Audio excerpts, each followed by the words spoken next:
വൈക്കത്തഷ്ടമിയുടെ ഐതിഹ്യം വ്യാഘ്രപാദ മഹർഷിയുമായി ബന്ധപ്പെട്ടതാണെങ്കിലും അഷ്ടമി ചടങ്ങുകളുടെ പിന്നിലുള്ള ഐതിഹ്യം മുരുക ഭഗവാന്റെ താരകാസുര നിഗ്രഹവുമായി ബന്ധപ്പെട്ടതാണ്. വരബലത്താൽ ശക്തനായ അസുര രാജാവ് താരകാസുരൻ ദേവന്മാരെ യുദ്ധത്തിൽ തോൽപ്പിക്കുകയും ദേവലോകം കൈയടക്കുകയും ചെയ്തു. താരകാസുരനെ നിഗ്രഹിക്കാൻ സാധിക്കുന്ന ഒരേ ഒരാൾ മുരുക ഭഗവാൻ മാത്രമായിരുന്നു.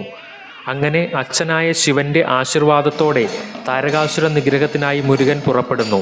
ഘോര യുദ്ധത്തിനു ശേഷം താരകാസുരനെ വധിച്ച് മുരുകൻ ലോകത്തെ രക്ഷിക്കുന്നു എന്നാണ് ഐതിഹ്യം. ഇതിനെ അടിസ്ഥാനമാക്കിയാണ് വൈക്കത്തഷ്ടമിയുടെ പ്രധാന ദിവസമായ 12ാം ഉത്സവത്തിൻ്റെ രാത്രിയിലെ ചടങ്ങുകൾ.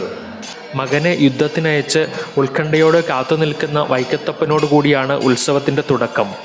മണിക്കൂറുകൾക്ക് ശേഷം യുദ്ധം ജയിച്ച ഉദയനാപുരത്തപ്പൻ അതായത് മുരുക ഭഗവാൻ ദേശദേവന്മാർക്കൊപ്പം വടക്കേ നടയിൽ എത്തുന്നതോടെ വിജയാഘോഷങ്ങൾ ആരംഭിക്കുന്നു.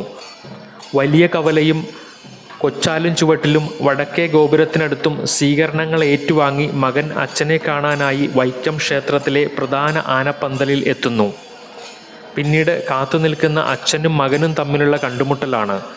ദേശദേവന്മാരെല്ലാം തന്നെ ഈ ചടങ്ങിന് സാക്ഷികളാകുന്നു.